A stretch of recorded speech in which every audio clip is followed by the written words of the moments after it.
J'interviens en fait surtout sur la convention d'objectifs, donc il y a avec la SPAISSE. Donc bien sûr, nous sommes toutes et tous fervents supporters de l'AISS et nous nous réjouissons de leur retour en Ligue 1, permettant ainsi à notre ville de revenir sur le devant de la scène du football hexagonal. Concernant le rapport dont nous discutons maintenant, je voudrais en premier lieu faire deux mentions sur le contenu de cette nouvelle convention d'objectifs. Tout d'abord, il est bon de voir l'équipe féminine de l'AISS mentionnée dans cette convention, car rappelons-le, elles sont aussi en première division pour des résultats sportifs plus qu'honorables.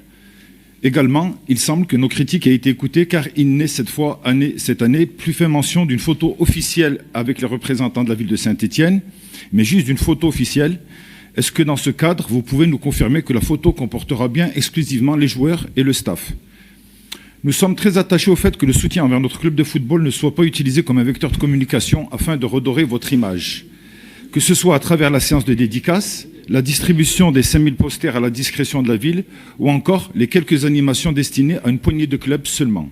À ce sujet, comme c'est souvent le cas, j'aimerais que vous puissiez nous détailler les critères qui ont permis de déterminer quels clubs pourraient participer et lesquels ne pourraient pas participer, à la fois pour assister aux entraînements avec l'équipe première, mais aussi pour accompagner les joueurs à Geoffroy Guichard. Concernant le montant de cette subvention, outre le fait qu'elle ne représente certainement qu'une goutte d'eau dans le budget de l'AISS, compte tenu des moyens du club, je voulais m'étonner des mots que vous avez eus ici même il y a un an. Je vous cite, « Je ne vous cache pas que dans le cadre de la préparation du budget 2024 dans lequel nous sommes, il est fort probable que ce montant diminuera encore et même peut-être fortement. » Finalement, cette subvention n'a pas baissé.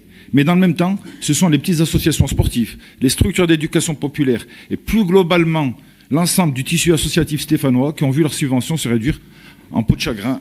Donc pourquoi ces deux poids, deux mesures alors que c'est bien entendu en priorité le sport amateur qui doit être soutenu par la puissance publique?